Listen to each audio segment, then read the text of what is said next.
So a great question came in the Total Knee Replacement Support Group for Kind People on Facebook. It's related to driving. I'm going to read the question. I'll give you my reply.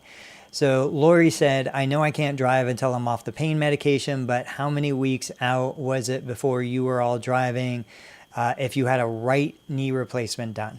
So I'm glad that you mentioned right or left. Of course, I don't know if you're in the US or overseas, but I can tell you that generally it's not uncommon for someone to wait 4 to 6 weeks before they resume driving.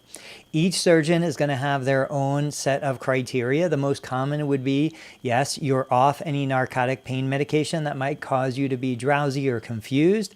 And most surgeons want you to be off a walker. Some will allow you to use a cane. Some will want you to be completely independent. But typically here in the US, if it's a left total knee replacement, patients are driving more quickly. If it's a right total knee replacement, patients are usually waiting that 4 to 6 weeks. I would tell you that the best advice is to contact your surgeon, your surgical team, ask them for their best recommendation since they know what kind of procedure they put you through, they know what kind of implant you have, and they know what they're used to recommending specifically for what you had done. Guys, I'll catch you on the next video.